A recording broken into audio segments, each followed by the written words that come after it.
everyone, and thank you for joining us once again on the D-Star01 channel. I'm your host, Dexter Arafiles, and today I'm going to be introducing a new segment called Jeff's Corner. It's going to start my friend Jeff. Hello, Jeff. Hello. How are you? What are we looking at here today? We're looking at a couple of models from the Diamond Select Starship Legend series. These are the USS Enterprise D from Star Trek Next Generation. These look pretty awesome, man. So what do you collect usually? Like, what is Jeff's Corner going to be about mostly? Mostly whatever I feel like. Like I collect some figures, some figures like from Figma. I've got a couple of those. I've got mostly static statues. I got a bunch of starships. I got some Star Trek stuff. Yep. But we're going to be looking at most of that on his corner. He has quite a bit, so I was really excited that he could be part of this channel. So without further ado, we are going to review these. We're just going to go into the paint detail and whatnot, and we're going to see if it's worth your money.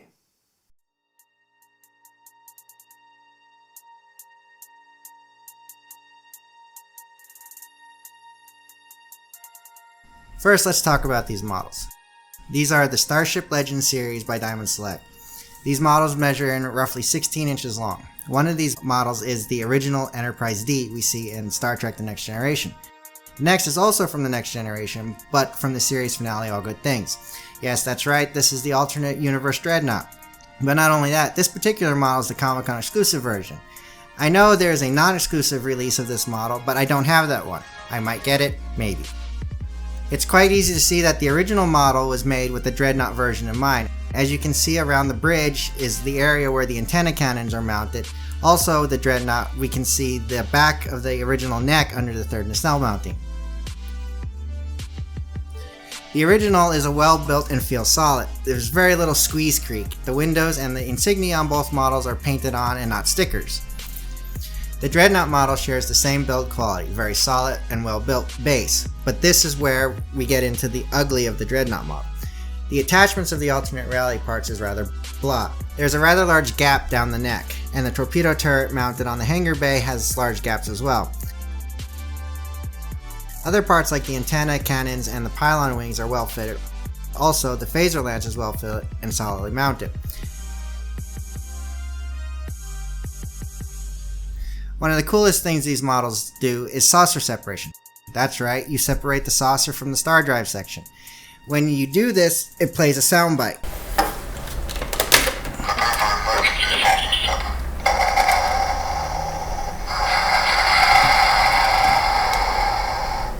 And when you rejoin the saucer and drive section, it plays another soundbite.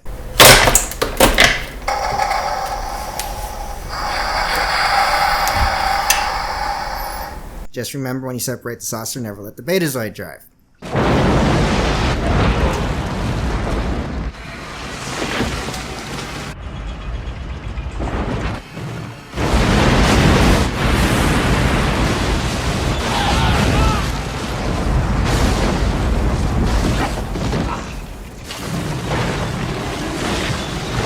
The last thing to mention is the sound chip. The models have show-recorded sound bites. The original version has Patrick Stewart's Captain Picard, and the alternate reality version has Jonathan Frakes' Admiral Riker.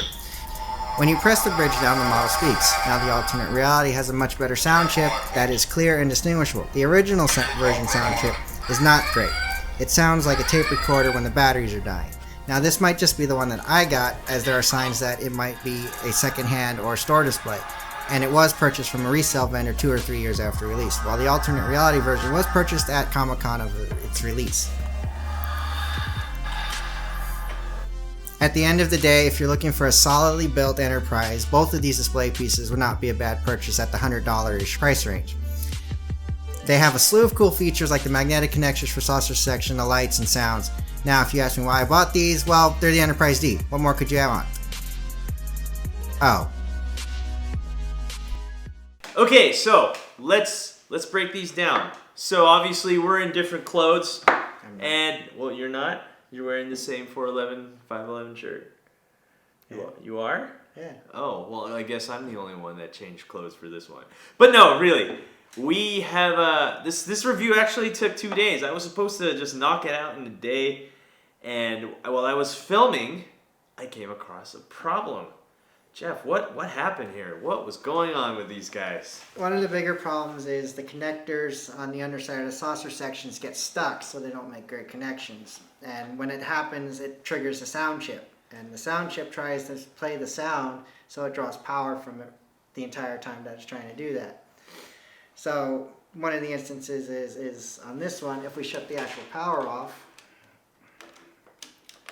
And I was also having this problem. See, I'm trying to hit this button, and it just won't turn off. So this is actually part of the problem. Is it's now being powered from the saucer section.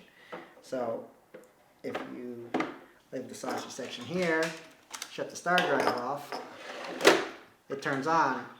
What the heck? It's not supposed to do that. No, it's not. Totally not supposed to do that. And this was kind of shocking to me. I honestly thought something was wrong with it at first. Yeah. But it has to be its design, right? Something's yeah, wrong with because it. like this one here, like if I shut this one off, you see the nacelles shut off and the bridge shuts off. This one is off, and yet the power's still on, and you can tell because when you separate, the saucer section lights stay on. Well, it's playing its thing. But now the lights are off, so this is the way it's supposed to be because the power's off. So not like it was before. Now the power's on. See? So the power's off. Now it's playing It's playing correctly. Well, no. Wait, no, actually that's wrong. It's not supposed to say separate the saucer. So now we you can put the saucer together. Yeah. But now you can see that it's totally off in the bridge section. The bridge is off and the nacelles are off. And now in order to turn it on, the nacelles and the bridge come back on. So that's one of the issues that has more to do with the connectors underneath because it when you shut it off and it does play, it still does its sound bite. Yeah, but then essentially this part should be powered on as well. Right, well that's because you can leave it off, but it's still trying to play its sound bite. And when you connect it, if it connects and it doesn't play the sound bite properly, it continually tries to play the sound bite, which draws the power from the AAA batteries in the bottom and the LR44s for the sound chip. So pretty much this thing has a weird power scheme. Yeah, just because it's also one of the first enterprises where there's electric and saucer separation. The original Enterprise D that came out was a play version, which had 4 buttons down the back that you pushed and it made noise. But that one was you had to push the button in order to cycle it, and it didn't separate. Okay.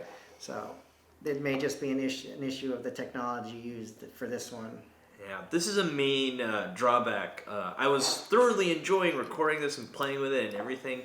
And then that whole thing happened. I was like, oh man, I called you up. I was like, Jeff, something's wrong with it. I was panicking. I was like, what is wrong with this thing? In reality, it's just the batteries, the connectors kind of have to be perfectly aligned. That's pretty much it. Overall, I'm pretty satisfied with these. I really like them. They're not bad in the way that they are. Because I mean, most people they're either gonna, like I do, I leave them in the box because I just don't want to dust them. But if you want to put them on the shelf, you're not going to leave the power on all the time. Honestly, if I were to buy one of these, I thought about making it like a room nightlight almost. Yeah, but that'd be cool. But even then, you're still going off of the AAA batteries underneath, which aren't going to last you more. Maybe they last you 1 or 2 days, but then you're going to be swapping lights out. Yeah, just like how we said in the review, we replaced the batteries the day before, and then by the end of the day, they were practically all drawn out. Yeah, I mean, unless you're an electrical engineer and can replace put a power pack in the stand in order to draw power from the wall, that's the only way you turn these into a nightlight. Other than that, put them on the shelf. But leave it off. But even then, they're drawing power. Yeah, but even anything battery powered, you should take the batteries out if they're not going to be used because the batteries can leak. So, just taking the batteries out and putting them on the shelf as a static display piece is good enough. But if you want it to show the lights and stuff, then you have to put the batteries back in. Yeah. Ooh, that's a lot of. Yeah, just leave it as is, static. So I think we both can agree that these must remain static. Powered off. Yes, with the batteries removed. I mean, they still look good, but I think like when you have let's say a party come over, put the batteries in, make them look cool. It would make an excellent piece for the house. But besides that, leave the batteries off.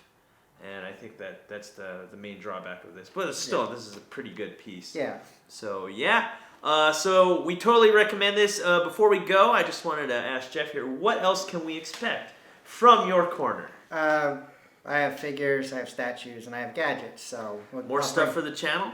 I'll bring more stuff in, and we'll see what we can get along with, and you guys tell me what you want me to do more of. So. All right, cool. So don't forget to rate, comment, and subscribe.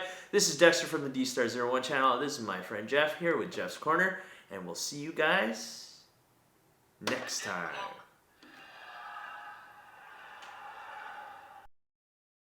Hey you! Thanks for watching. Rate, comment, and subscribe. Where? Right here. Not there, right here. You. And thanks for watching. So, rate, comment, and subscribe. Right here, right there, right here. Yeah.